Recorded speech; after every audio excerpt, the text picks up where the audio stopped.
দর্শক, এই মুহূর্তে সিবিডির বৈঠকে রাশেদ আল মাহমুদ বক্তব্য রাখছেন। আমরা সরাসরি যুক্ত হচ্ছি সেখানে। আত্মবিশ্বাসটা আমরা লক্ষ্য করছি, কারণ একদিকে আমরা বলছি যে অর্থনীতিতে ধস নেমেছে, আবার সাথে সাথেই বলছি যে জনপ্রত্যাশা বেড়েছে।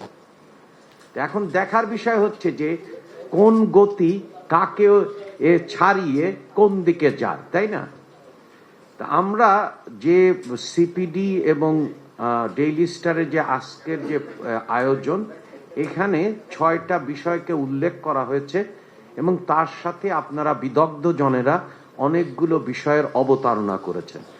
এই সংক্ষিপ্ত সময়ে সবগুলো বিষয়ের উত্তর আমার পক্ষে দেওয়া সম্ভব না এবং সবগুলো উত্তর আমার জানাও নাই, কারণ আপনাদের সহযোগিতা দরকার এবং একসাথে কাজের মাধ্যমেই এই পরিস্থিতি থেকে উত্তরণ ঘটানো যেতে পারে। তবে প্রথমে আমরা জানি যে আমরা বিষয়কে দুইভাবে দেখতে পারি। একটি হচ্ছে যে আমাদের সবারই আকাঙ্ক্ষা হচ্ছে একটা জবাবদিহিমূলক রাষ্ট্র, এবং সেক্ষেত্রে তার বুনিয়াদ হতে পারে যে যে সরকার কি ম্যান্ডেট নিয়ে এসেছে। সেই ম্যান্ডেটটা এসেছে হচ্ছে যে আপনার যে ইশতেহার।